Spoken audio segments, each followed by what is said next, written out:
मत्ती की इंजील 10वां बाब उसकी पहली आयत।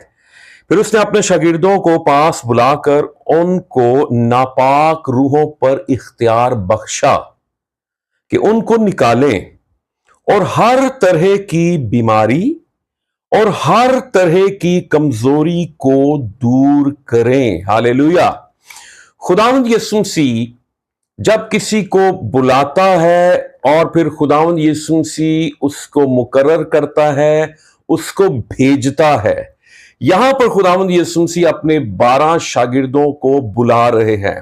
पहली बात इस हवाले में हमें सीखनी है कि आपकी जिंदगी में खुदावंद की तरफ से कॉलिंग, बुलावा, बुलाहट का होना बहुत जरूरी है।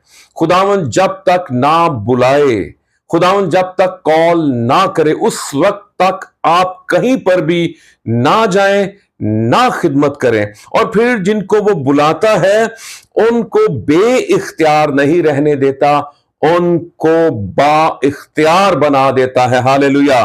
और लिखा है कि उनको नापाक रूहों पर इख्तियार बख्शा। क्यों इख्तियार बख्शा? कि उनको निकालें।